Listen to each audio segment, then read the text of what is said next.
Oke teman-teman, kembali lagi bersama Alta Hizkia Krisna Divanda dari Pendidikan Teknik Otomotif dengan NIM 22038550.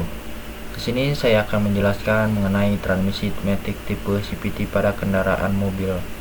Jadi sebelumnya teman-teman jika masih belum mengerti, belum paham, bisa menyimak video dari kami ini. Nah, untuk teman-teman yang masih belum mengerti pada transmisi matic pada kendaraan mobil itu yang tipe CVT, mungkin teman-teman bertanya, apa sih kepanjangan CVT itu tersendiri? Jadi CVT itu adalah Continuously Variable Transmission, adalah jenis transmisi otomatis yang tidak menggunakan gigi mekanis seperti pada transmisi tradisional. CVT menggunakan puli dan sabuk baja untuk menciptakan rasio gigi yang terus-menerus berubah. Hal ini memungkinkan kendaraan untuk berakselerasi dengan mulus, tanpa perpindahan gigi yang terasa, membuat pengalaman berkendara lebih halus dan efisiensi. Rasio gear CVT dapat menyesuaikan secara otomatis untuk menjaga putaran mesin atau RPM yang biasa kita kenal pada tingkat yang paling efisien, baik saat berakselerasi maupun saat berkendara pada kecepatan konstan. Jadi CVT ini memiliki keunggulan teman-teman. CVT ini memiliki peredaman pada kejutan di engine pada kendaraan tersebut. Ketika si pengendara menggunakan pedal gas untuk memajukan kendaraan tersebut, tidak terasa pada perpindahan gigi yang terjadi pada transmisi CVT ini teman-teman. Nah, untuk komponen-komponen pada CVT tersebut ada 4 teman-teman. Jadi yang pertama adalah puli penggerak atau drive pulley, yang kedua adalah puli yang digerakkan yaitu driven pulley, yang ketiga adalah sabuk baja atau biasa kita sebut steel belt. Nah, yang terakhir itu adalah pompa oli transmisi matic. Jadi si CVT ini memiliki 4 komponen ini yang saling bersinambungan dalam melakukan pekerjaannya masing-masing. Untuk pekerjaannya masing-masing bisa disimak lagi teman-teman untuk slide selanjutnya. Yang kita bahas dulu, kita ke drive pulley. Drive pulley itu atau yang sering disebut pulley primer adalah katrol yang terhubung langsung dengan engine kendaraan. Fungsi utamanya yaitu adalah menerima tenaga dari engine dan mekanis yang dihasilkan oleh pembakaran bahan bakar dan mentransmisikan tenaga tersebut ke sabuk belt CVT. Untuk drive pulley ini bersaling bersinambungan dengan putaran engine. Yang pertama-tama digerakkan pada pulley tersebut yaitu driven pulley ini tersendiri sebelum masuk ke driven pulley. Nah, untuk cara kerjanya si drive pulley ini itu memiliki perubahan diameter dan mengatur rasio transmisi. Apa sih yang dimaksud perubahan diameter? Mungkin teman-teman masih belum mengerti. Jadi driven pulley ini memiliki 2 bagian atau setengah katrol yang bisa bergerak, mendekat dan menjauh saat satu sama lain. Nah, ketika katrol ini mendekat, diameter drive pulley menjadi lebih besar, dan saat keduanya menjauh, diameter drive pulley mengecil. Nah, untuk yang mengatur rasio transmisi itu pada kecepatan rendah, drive pulley memiliki diameter yang lebih kecil sehingga memberikan rasio gigi yang rendah, yang diperumpamakan pada kendaraan yang masih belum otomatis atau masih belum matic itu di transmisi gear 1. Nah, jadi lebih banyak torsi untuk bisa berakselerasi.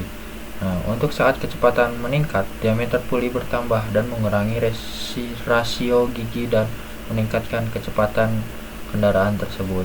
Pengendara menggunakan kecepatan tinggi, itu si drive pulley ini akan sebaliknya menjadi bertambah kecil untuk meningkatkan kecepatan. Drive pulley ini ingin menggunakan akselerasi itu, maka si drive pulley ini memiliki yang diameter yang lebih kecil dari yang sebelumnya sehingga memberikan rasio gigi yang rendah dan lebih bertenaga pada torsi yang diinginkan. Nah, untuk komponen yang selanjutnya yaitu ada driven pulley.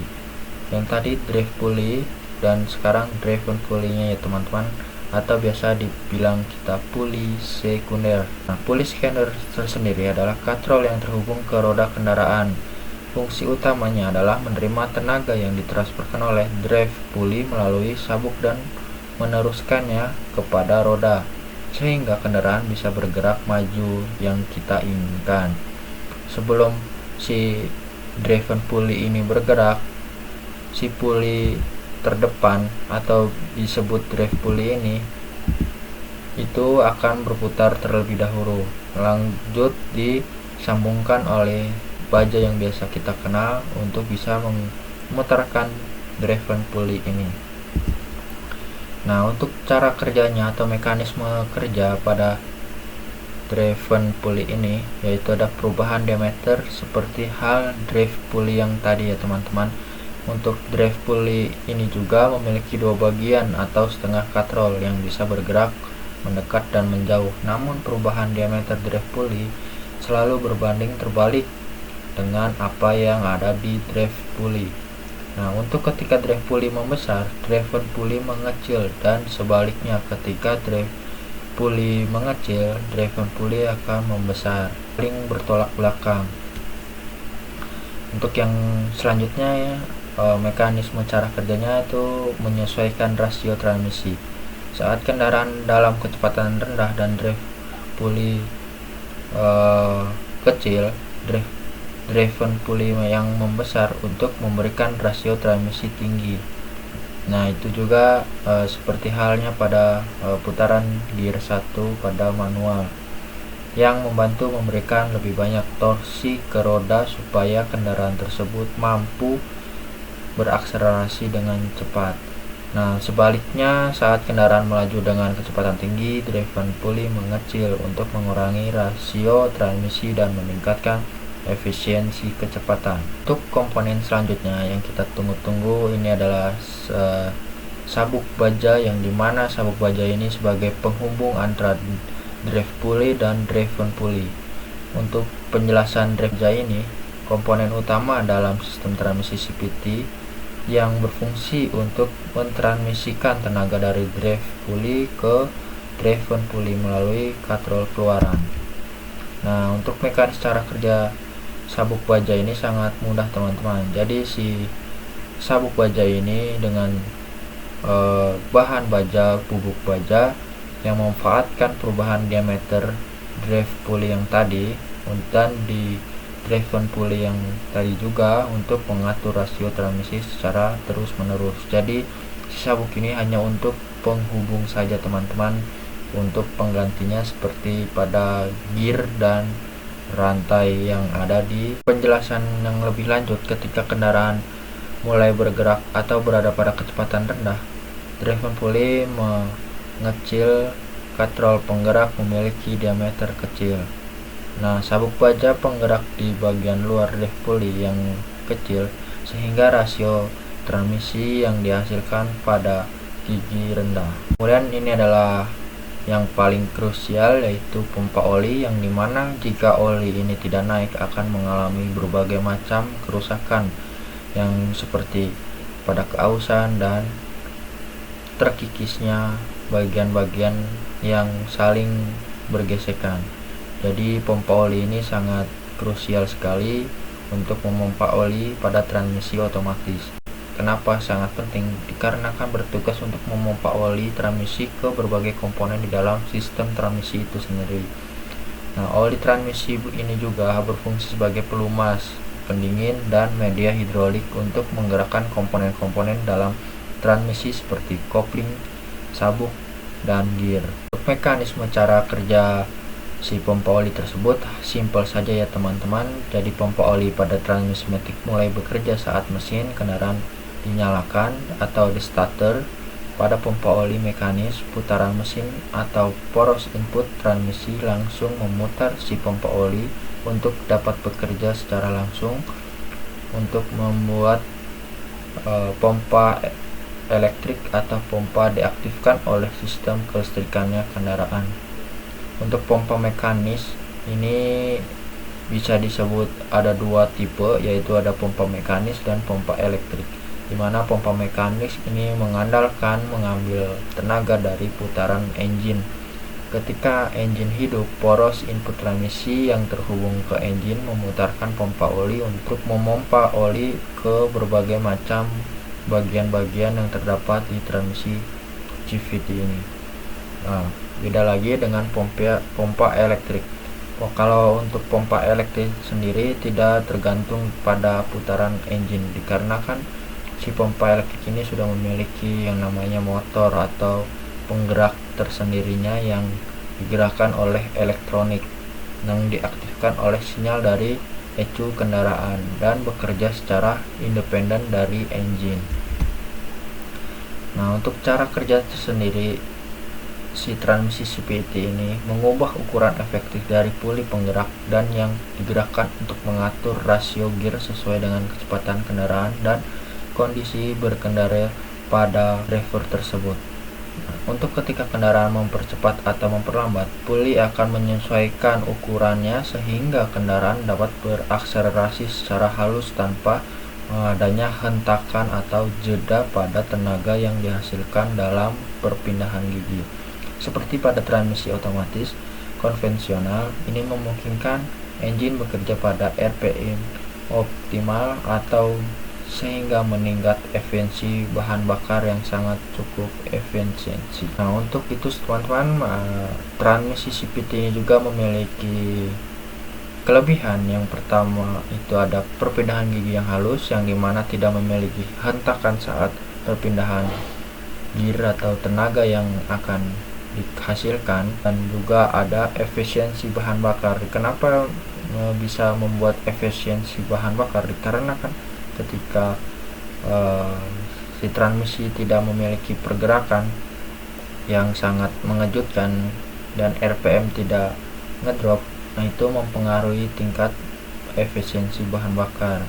Jadi si kelebihan transmisi CVT ini bisa membuat efisiensi bahan bakar konsisten. Jadi untuk CVT ini dikarenakan tidak memiliki kejutan atau hentakan saat perpindahan transmisi, maka si kendaraan yang dihasilkan juga performanya meningkat atau sangat stabil, tidak adanya drop pada performa konsistennya tersendiri. Untuk yang terakhir, pengendaraan mudah.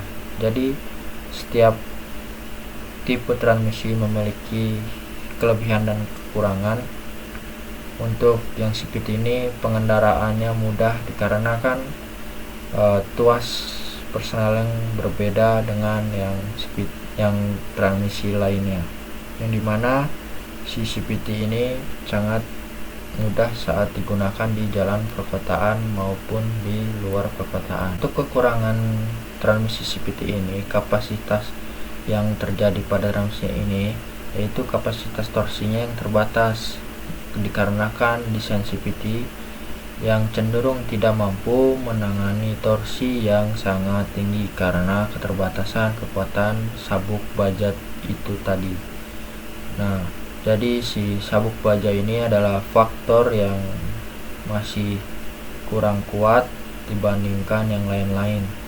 Jadi si sabuk baja ini memiliki tingkat kelemahan ketika memiliki torsi yang dihasilkan sangat tinggi karena kekuatan engine tersebut. Nah, yang kedua yaitu biaya perbaikannya tinggi. Kenapa bisa disebut perbaikan yang tinggi? Dikarenakan memiliki komponen-komponen seperti solenoid, kopling hidrolik, dan torsi converter, serta pompa oli yang membutuhkan perawatan khusus, yang dimana oli tersebut harus memiliki tingkat berkala pada pergantian oli transmisi ini.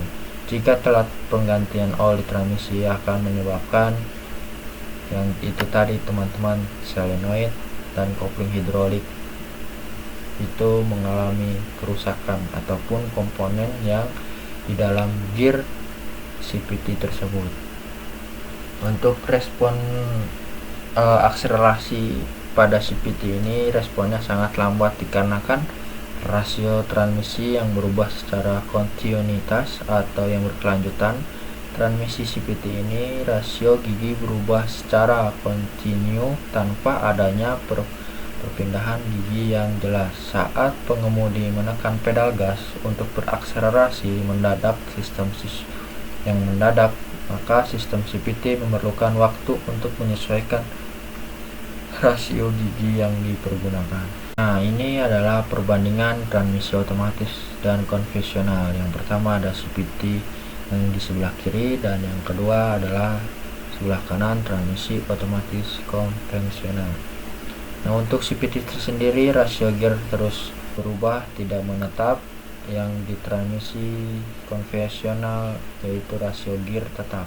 CVT lebih efisiensi dalam bahan bakar, yang konvensional kurang efisien dalam beberapa kondisi medan kendaraannya. Yang terakhir itu adalah perpindahannya halus tanpa hentakan pada transmisi CVT, dan yang konvensional perpindahan terasa pada perpindahan gigi seperti adanya delay pada kendaraan. Perawatan sistem transmisi matic ini itu yang paling penting adalah penggantian oli yang secara berkala, dimana ketika oli sudah usang atau sudah lama, maka akan menjadi cair yang menyebabkan tingkat konstan yang pada oli akan menurun. Maka menggunakan oli khusus CVT sangat penting untuk menjaga performa yang optimal dan menghindari keausan komponen dalamnya. Yang kedua, pemeriksaan komponen puli dan sabuk. Nah, kenapa harus diperiksa komponen puli dan sabuk? Dikarenakan puli ini dan sabuk ini itu bisa saling bergesekan, dikarenakan si sabuk akan mencengkram puli ini untuk mengikuti putaran yang dihasilkan pada puli. Pastikan puli dan sabuk baja dalam kondisi baik untuk menghindari kerusakan yang mendadak seperti putus ataupun pecah pada pulinya. Yang terakhir, menghindari akselerasi mendadak. Kenapa harus menghindari akselerasi mendadak? Dapat mempercepat keausan dikarenakan sabuk baja dan puli, sehingga pengemudi diusahakan untuk menjaga akselerasi yang sangat halus supaya tidak mendapatkan resiko kerusakan yang berlebihan pada puli dan sabuk itu tersendiri. Maka mungkin dari ujung kesimpulan dari yang tadi teman-teman, CVT ini adalah sistem transmisi otomatis yang menawarkan pengalaman berkendara yang halus dengan akselerasi tanpa hentakan. Karena tidak menggunakan gigi mekanis tetap, sistem ini secara otomatis mengoperasionalkan rasio gigi untuk menjaga efisien pada engine, sehingga cocok untuk pengemudi yang mencari kenyamanan dan efisiensi bahan bakar pada kendaraannya tersebut. Mungkin cukup sekian dari penjelasan saya dari penjelasan materi transmisi CVT. Untuk teman-teman yang memiliki saran atau kritikan, bisa saja teman-teman mengisi di kolom bawah komentar. Saya sangat terbuka sekali untuk saran dan kesimpulan teman-teman itu. Terima kasih dan dadah, sampai jumpa kembali.